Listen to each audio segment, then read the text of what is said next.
Moving on to the physiology of the cardiovascular system, and there's lots to cover in this lecture. We will look at the electrical activity of the heart and what this looks like on an ECG trace. We'll describe the muscular activity associated with the heartbeat and how this moves the blood through the four chambers. We'll describe the phases of a cardiac cycle and what we hear when we hear the sounds associated with a heartbeat. We'll describe cardiac output and what regulates cardiac output, and then describe blood pressure and what regulates blood pressure. So getting straight into it, learning objective number 1, to describe the electrical activity associated with a heartbeat. So one unique characteristic of some cardiac muscle is that they contain autorhythmic or self-excitable fibers. What this means is that we don't need an action potential coming down from the brain along a motor neuron for a heart to contract. Now, as a bit of a recap, mainly for those students who haven't completed regional anatomy and physiology, in very simple terms, an action potential is an electrical message that directs a muscle to contract. An action potential must precede all muscular contractions, and within an action potential, we have depolarization, which causes a muscle to contract, and then repolarization, which causes a muscle to relax. Now, within the heart and our autorhythmic or self-excitable fibers, they have two important functions. The first is to act as a pacemaker, so setting the electrical excitation that causes the contraction of the heart. And then secondly, to form the cardiac conduction system, which is a network of specialized cardiac muscle fibers that provide a pathway for that action potential to move through the heart. This conduction system ensures that each chamber of the heart contracts at the right time and in a coordinated manner, so that the heart effectively moves the blood around the chambers and then around the body. So taking a look at that cardiac conduction system, and cardiac excitation begins in our sinoatrial or our SA node. Our SA node is located in the wall of the right atria, and this node self-depolarizes, or it depolarizes spontaneously, and when it reaches threshold, it triggers an action potential. That action potential then moves through both of our atrias and directs our atrias to contract. That action potential then reaches our atrioventricular node, or our AV node. This is located in the interatrial septum, so that membrane between our two atrias. As that action potential reaches the AV node, it actually slows down considerably. And it's this slowing, or the slight delay, which actually allows time for the atria to contract and to empty their blood into the ventricles. From the AV node, the action potential then reaches our atrioventricular bundle. You may see this referred to as the bundle of His. This bundle is where the action potential conducts from the atria to the ventricles. After propagating through this AV bundle, it will split into our right and left bundle branches. These run down our interventricular septum, and you can see those two branches here. Finally, that action potential moves to our Purkinje fibers, which runs from the apex of the heart and then up along the side of the ventricles back towards the atria.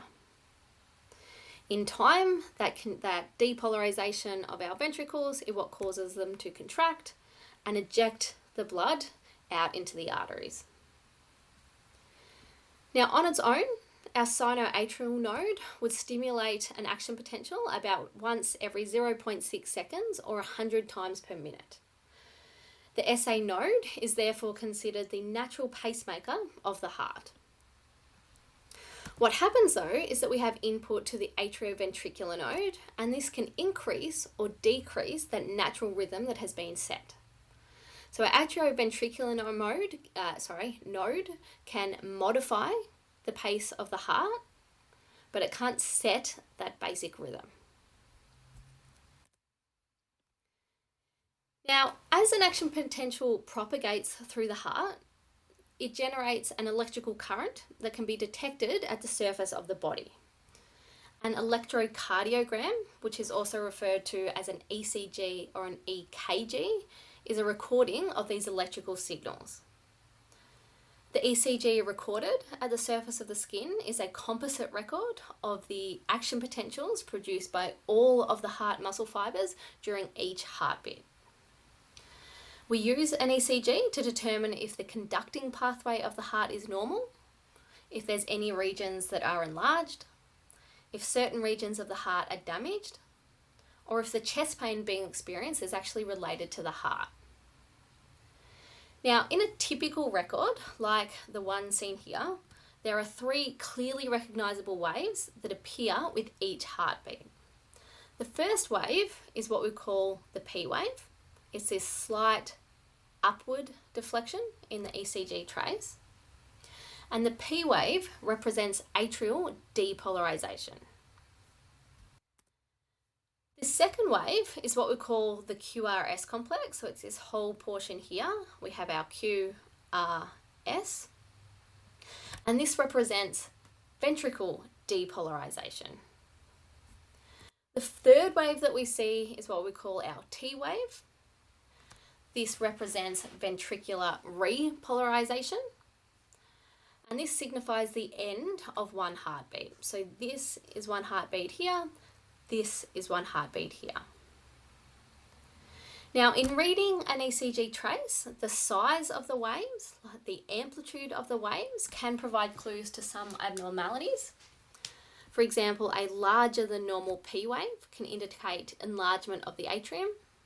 Similarly, a larger R spike in our QRS complex can suggest ventricular enlargement. The time span between waves can also provide useful information. For example, this interval between the P and the Q represents the time it takes for an action potential to travel through the atria to the AV node. If an action potential is forced to detour around any scar tissue, just as one example, it can cause this interval to lengthen, and that could be a sign that something is wrong. Now, putting all of that down in words for you, just for you to refer back to. So our first wave is our P wave. It represents atrial depolarization, and this is the movement of the action potential through our atria. We then have the QRS complex, which is caused by ventricle depolarization, or the movement of the action potential through the ventricles. Lastly, we have the T wave, which is our ventricle repolarization, and this occurs as our ventricles begin to relax. So now we've talked about the electrical activity of the heart. I now want to talk about the muscular activity that is driven by the electrical activity that we just talked about. So learning objective number 2 is to describe the muscular activity associated with a heartbeat. So an action potential causes depolarization of a muscle cell. Then that muscle cell contracts. The atria and the ventricles depolarize and then contract at different times because of the pathway that the cardiac conduction system moves the action potentials around the heart. When we are referring to the heart, the term systole refers to the phase of contraction. The term diastole refers to the phase of relaxation. Now, putting all of that together, I've put together a bit of a summary table, which I'm going to walk through with you together. So as an action potential starts in that SA node, it propagates down the atrial muscle into our AV node. This causes the muscle fibers of the atria to depolarize, and it appears on the ECG trace as our P wave.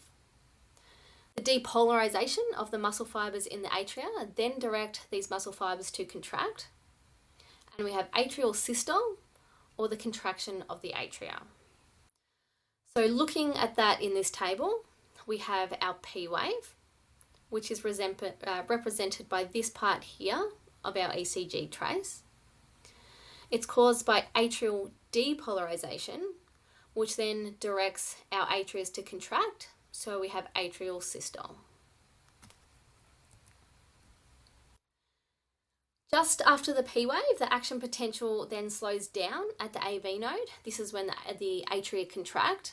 The action potential moves then along to the AV bundle, to the bundle branches and the Purkinje fibers, and it depolarizes the muscle fibers of the ventricles, causing the QRX complex that we see on the trace. At the same time, atrial repolarization is occurring, but it's usually not evident on an ECG trace because of the large QRS complex that kind of masks it or hides it. Contraction of the ventricles begins shortly after the QRS complex, and it continues during the interval between the QRS complex and the T wave. So looking at this table again, we have our QRS complex, represented by this part of an ECG trace here. It's caused by depolarization of our ventricles, which causes our ventricles to contract, and we have ventricular systole. Now remember, at the same time, our atria are undergoing repolarization, which directs them to relax. But due to the smaller muscle mass of the atria, this process is usually not recorded on an ECG, as it's masked by the much bigger muscle mass and therefore bigger electrical activity required by the ventricles. Lastly, we have our T wave. This is represented by ventricle repolarization. It causes our ventricles to relax. So we have our T wave here, represented here on our ECG trace, caused by ventricle repolarization, directing our ventricles to relax. So we have ventricular diastole. Now, shortly after this T wave, there will be a short period where both the atria and the ventricles are relaxed. This is the end of one heartbeat, and it will continue until that P wave appears again, signifying the start of the next heartbeat. Now, putting all of that together, as well as how the blood moves when our heart chambers contracts, is learning objective number 3, to describe the phases of the cardiac cycle. So a single cardiac cycle includes all of the events associated with one heartbeat. Within a cardiac cycle, there are 3 phases. We have diastole, which can also be called the relaxation period, and is when both the atria and the ventricles relax. We have atrial systole, which is when the atria contract. And we have ventricular systole, which is when the ventricles contract. Now, it's the alternating contraction of the 2 atria and then the 2 ventricles, which forces the blood from the atria into the ventricles, and then from the ventricles into our arteries. And so when considering what is happening in these 3 phases of the cardiac cycle, we need to consider the electrical activity of the heart, the muscular activity, the change in pressure within each of those chambers, and then the movement of blood. So this image really nicely, I think, sums up what occurs in each phase of the cycle. So we have diastole, which was that relaxation period, atrial systole, which is the contraction of the atrias, and then ventricular systole, which is a contraction of the ventricles. This is represented in a circle here because your heart continues to do this every single day, every single minute until we die. Now, starting up at the top, we have our diastole, and remember, this is when both the atria and the ventricles are relaxed. During this time, both the right and the left atria are filling with blood, coming from our vena cava, our superior and inferior vena cava, as well as our pulmonary veins. We then have atrial systole. This is when our atrias contract. The contraction of the atria increases the blood pressure within the atria, and it forces it through the AV, or the tricuspid and bicuspid valves, into the ventricles. So we have blood within our atria, they contract, that increased blood pressure pushes it through the AV valves into our ventricles. The last phase of the cardiac cycle is our ventricular systole. This is when our ventricles contract. The contraction of the ventricles will increase the blood pressure in the ventricles. It pushes the blood up against our AV valves, or our tricuspid and bicuspid valves and closes them, preventing the backflow of blood into the atria. It also pushes blood up into our semilunar valves, so our aortic valve for the left ventricle, our pulmonary valve for the right ventricle. This opens those semilunar valves and ejects the blood into that pulmonary trunk or into our aorta. When we then return to our diastole, where our ventricles relax, remember we have a trickling back of some of that blood in the pulmonary trunk and the aorta. Remember, that's when our semilunar valves will catch that blood and remain shut. So again, the cardiac cycle, but just in words. We have diastole, which is when the atria and the ventricles are relaxed. During this time, the atrias are filling and our semilunar valves are closed. We have atrial systole, which is when the atria contracts. That increases pressure in the atria, forcing the AV valves open and entering the ventricles. We then have ventricular systole, which is when our ventricles contract. It forces the AV valves shut, so pushes up against the AV valves to shut the valves. It also pushes up into the semilunar valves to force them open.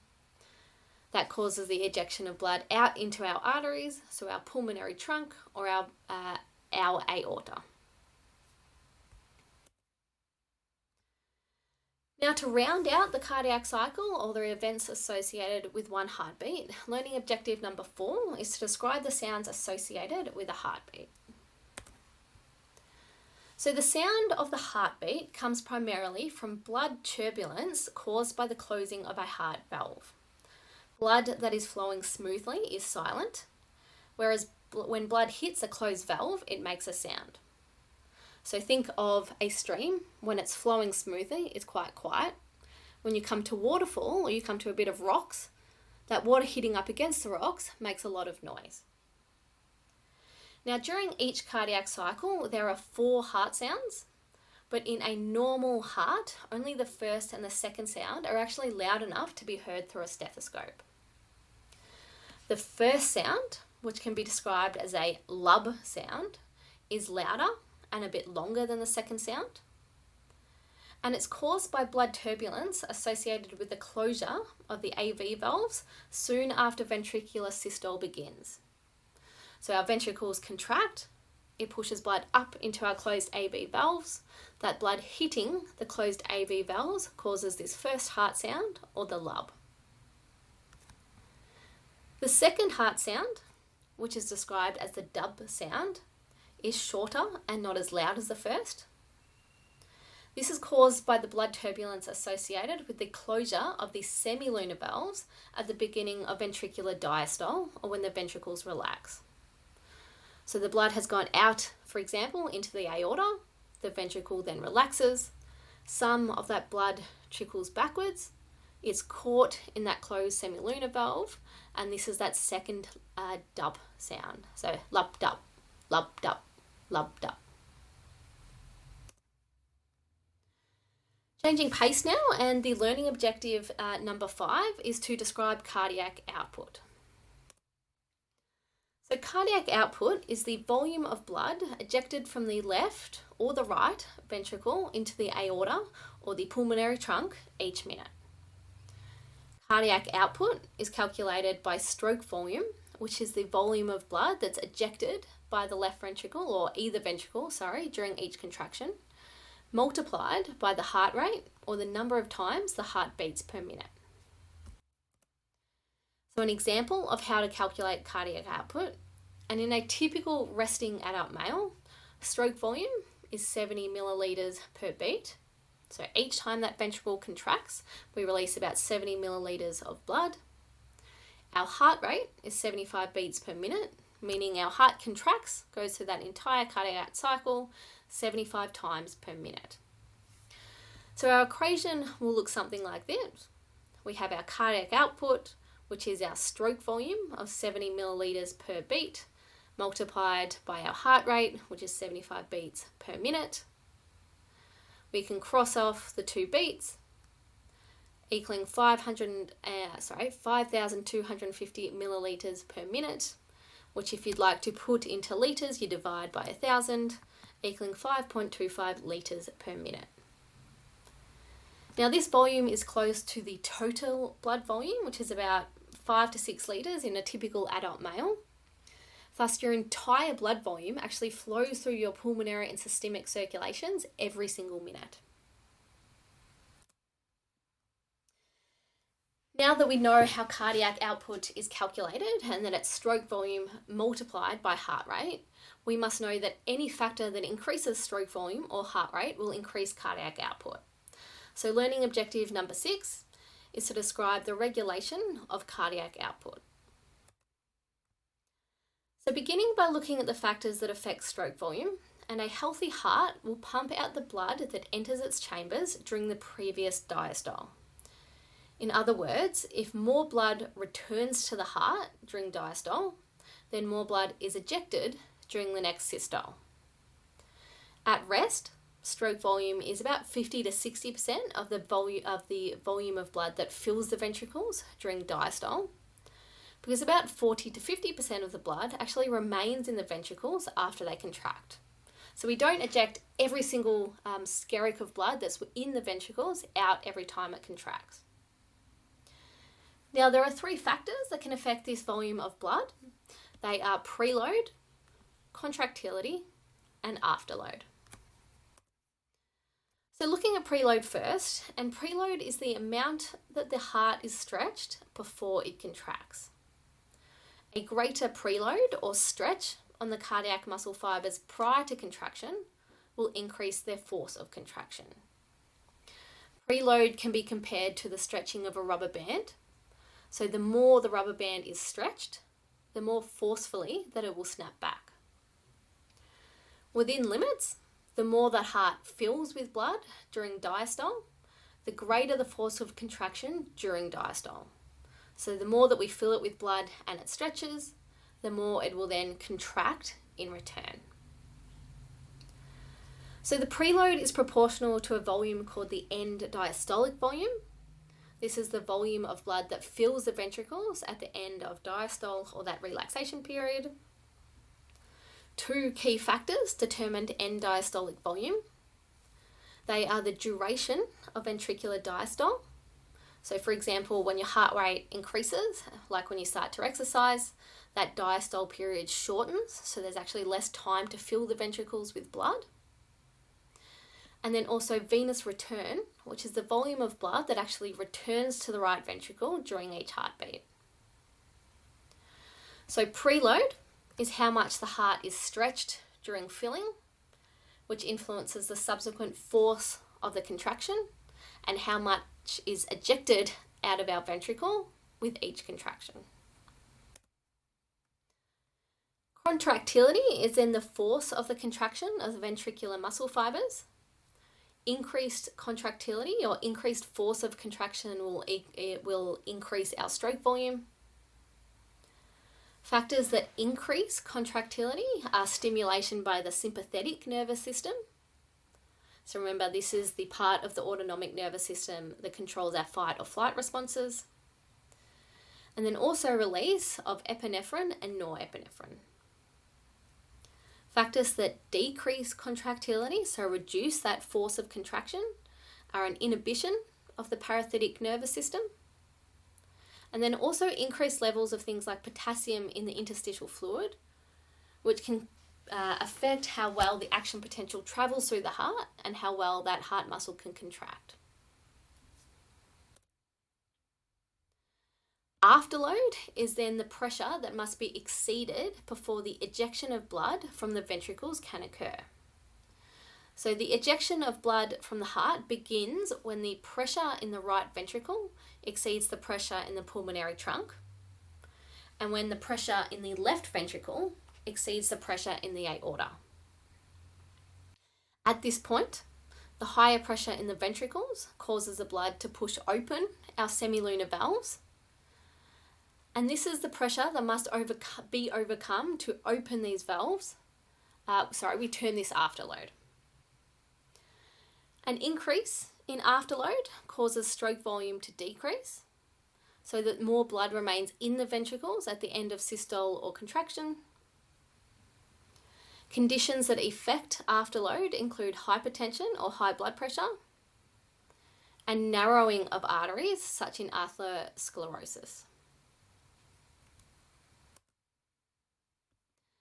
Heart rate is then the other side of the equation that contributes to cardiac output. And as we've already learnt, if left to its own devices, the heart would set its own rhythm of 100 beats per minute.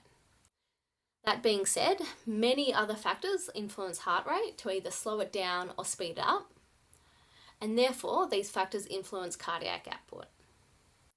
So 3 factors that we're going to look at today are the autonomic regulation of the heart rate by the cardiovascular centre in the brain, the chemical regulation of heart rate, including things like hormones and the concentrations of various ions, as well as a few other factors which we're just going to term other. So beginning with autonomic regulation, and nervous system regulation of the heart originates in the cardiovascular centre in the medulla oblongata.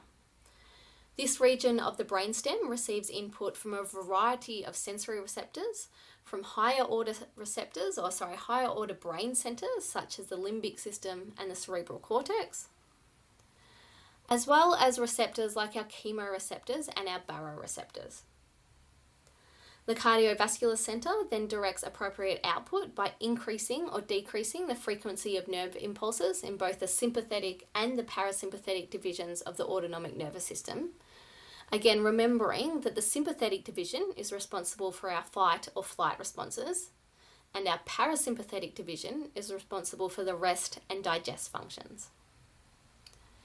So as an example of how we have autonomic regulation of heart rate is how our heart rate can increase prior to actually engaging in some kind of exercise. So say you're going out to play a game of sport, you're beginning to get a bit nervous. The limbic system can register these emotions and send nerve impulses to our cardiovascular centre, which then direct the heart to increase our heart rate. As we begin to exercise, we have changes in the concentration of various substances such as oxygen and carbon dioxide in the blood. And here chemoreceptors will provide information to the cardiovascular centre, again for it then to direct a response to the heart itself. Baroreceptors monitor change in the stretch of artery walls caused by changes in blood pressure. Blood pressure also increases with exercise. So these receptors will provide ongoing feedback to that cardiovascular centre to monitor these changes. Now the cardiovascular centre imparts these changes via sympathetic stimulation with the release of norepinephrine, or parasympathetic effects, which are delivered via the vagus nerve, our cranial nerve number 10. So presenting that information for you in another way, and we have our cardiovascular centre located in the medulla oblongata here. We have the input to the cardiovascular centre up here, so that includes our higher order brain centres, our cerebral cortex, our limbic system, our hypothalamus, as well as our sensory receptors, which include our proprioceptors. So these monitor the movement and the position of our limbs. Our chemoreceptors, which monitor blood chemistry, so the oxygen or the hydrogen ion content within our blood. And then our baroreceptors, which are stretch receptors in the walls of our arteries, and they monitor blood pressure. Down here we have the output to the heart. So from the sympathetic nervous system, this is achieved by the release of norepinephrine, which causes the more frequent depolarization of the SA and the AV nodes. So that increases our heart rate. For the parasympathetic nervous system, this stimulation occurs via our vagus nerve, and it decreases the depolarization of those nodes and therefore decreases our heart rate. We then have certain chemicals that influence heart rate. So these can be hormones such as epinephrine and norepinephrine. These hormones both increase contractility, so how hard the heart contracts, as well as heart rate. Exercise, stress, excitement can all stimulate the adrenal medulla to release more of these hormones. We also have thyroid hormones, so T3 and T4, which also enhance contractility and our heart rate. And in fact, one symptom of our hypothyroidism or excessive levels of thyroid hormones is an elevated resting heart rate. In terms of cations or ions in the blood, any ion that plays a role in the generation of an action potential or muscle contraction, so things like potassium, sodium, and calcium, can all affect our heart rate. Elevated levels of potassium and sodium can decrease heart rate and contractility, with our excess sodium actually blocking the influx of calcium during an action potential so the muscle can't actually contract. A moderate increase in calcium can then do the opposite, so it increases heart rate and increases that contractility. The other factors that can influence heart rate, and that I only want to mention here very briefly, include age, sex, physical fitness, and body temperature. So as newborns, we have resting heart rates of over 120 beats per minute. This then slowly decreases as we age. Adult females often have slightly higher resting heart rates, although exercise tends to bring that resting heart rate down. On that note, as we improve our cardiorespiratory fitness, our heart and our gas exchange mechanisms become more efficient, so our resting heart rate will decrease. When we are hot, such as if we have a fever or during strenuous exercise, the SA node will generate action potentials more frequently, whereas when we're cold, both the strength of the contraction and our heart rate is reduced. And again, just another way to present this information in case your mind works better with visuals. So I'm not going to go into detail about each factor here, but we have our cardiac output in the middle, which is affected by changes in both our stroke volume and our heart rate. So stroke volume is affected by preload, which remember is that stretch of the muscle fibers. Affected by contractility, which is how forceful those fibers contract. And then our afterload. Heart rate is affected by the nervous system, so we have input from our autonomic nervous system, both the parasympathetic and the sympathetic divisions. Changes in various substances in the blood, so ions as well as hormones. And then also other factors such as our age, sex, and fitness. Moving on to our last two learning objectives to describe blood pressure as well as what regulates it. And blood pressure is the pressure exerted by blood on the walls of a blood vessel. Pressure is generated by the contraction of ventricles and is determined by cardiac output, blood volume, vascular resistance, and we will speak about these three things more in the next few slides. Now, as you can see in this diagram, blood pressure is highest in our aorta and the large arteries just after it leaves the heart. Blood pressure will then gradually decrease the further the blood vessel gets away from that left ventricle. So highest in the aorta and our arteries, lowest in our veins and vena cava. Now in labs, we're going to have a go at measuring blood pressure, and we will do this using a blood pressure cuff and a stethoscope. But I just wanted to define the two values that we get when we take a blood pressure reading. So the first value is called our systolic blood pressure. And this is the highest pressure attained in arteries during systole or contraction. The second value that we get is diastolic blood pressure, and this is the lowest arterial pressure during diastole or relaxation. So how hard does that blood push up against the walls of the arteries when our ventricles contract? How hard is the blood pushing up against the walls of our arteries when our ventricles relax? Now, when you get a blood pressure reading, you will get values something like this. For example, 120/80. This 120 value is referencing our systolic blood pressure. This 80 value is referencing our diastolic blood pressure. We measure blood pressure in terms of the unit millimeters of mercury. And anything under 120 over 80 is considered healthy or considered normal in an adult. So I said that 3 factors contribute to blood pressure, and these were cardiac output, blood volume, and vascular resistance. So looking at cardiac output first, and as a reminder, cardiac output is that volume of blood that's ejected from the left or the right ventricle each minute. The way in which cardiac output affects blood pressure is simple. If cardiac output increases, so does blood pressure. This is more obvious for our stroke volume, where if there's more blood being ejected each beat, then a greater volume of blood is pushing up against those blood vessel walls. For an increase in heart rate, this is often accompanied by an increase in contractility.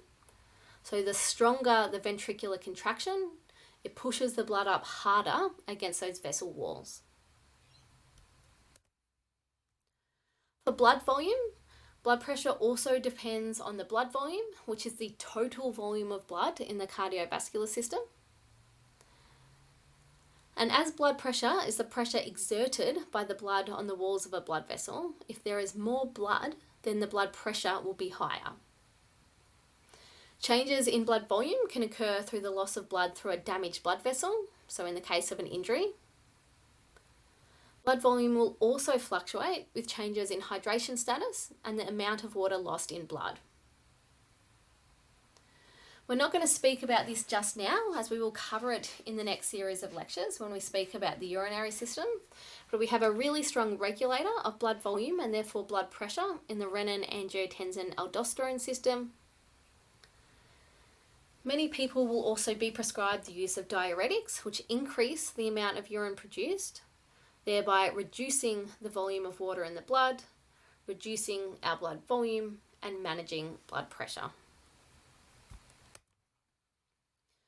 The third factor that contributes to blood pressure is vascular resistance.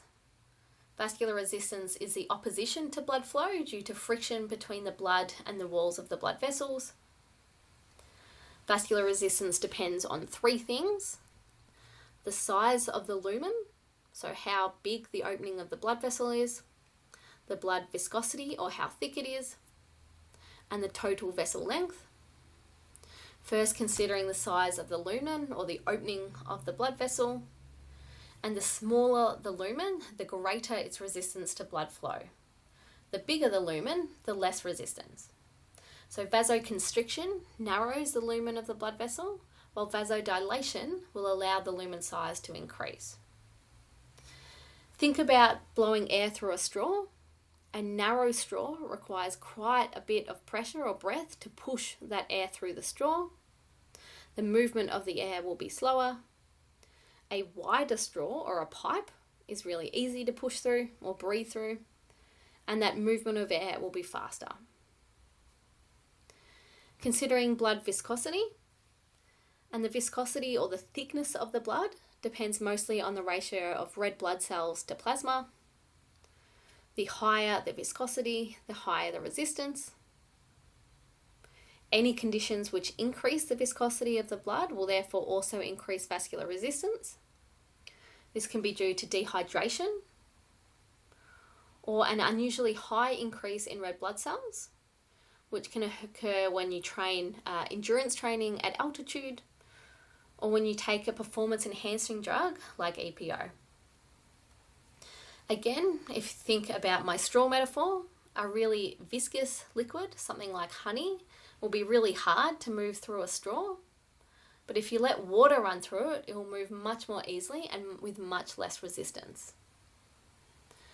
Lastly, we have total vessel length. And resistance to blood flow through a vessel is directly proportional to the length of that vessel. The longer the vessel, the greater the resistance. Now, obese people often have hypertension or elevated blood pressure because the additional blood vessels in their adipose tissue increase their total vessel length. It's estimated that a crazy 650 kilometers of additional blood vessels are believed to develop for each kilogram of body fat that we put on. Now, lucky last, we have learning objective number 8, which is to describe the regulation of blood pressure when we consider it in terms of homeostasis. So several interconnected negative feedback systems control blood pressure by adjusting heart rate, stroke volume, and vascular resistance. We also can have changes in our blood volume. Some systems allow really rapid adjustments to cope with sudden changes in blood volume, while others act more slowly to provide more long-term regulation. Now, we spoke in the previous learning objective how the cardiovascular system in the medulla oblongata helps regulate heart rate and stroke volume. Well, the cardiovascular center also controls neural, hormonal, and local negative feedback systems that regulate blood pressure.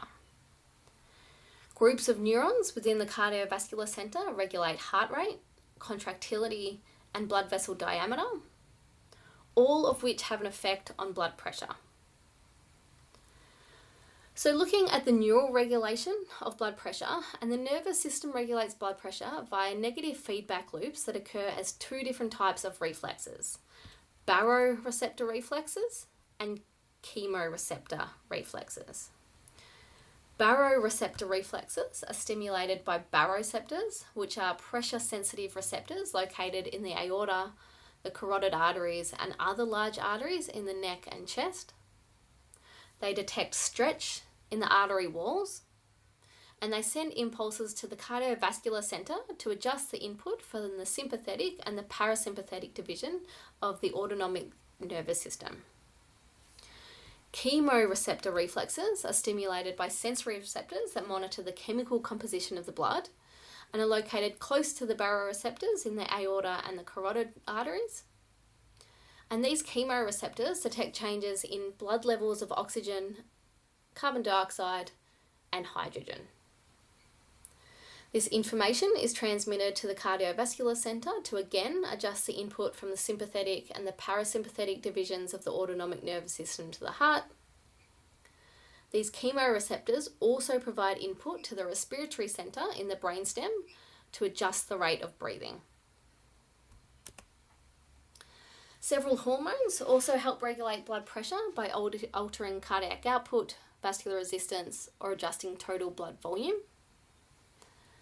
The renin-angiotensin-aldosterone system, which I mentioned already, we will discuss in detail in the next series of lectures, stimulates the release of angiotensin II.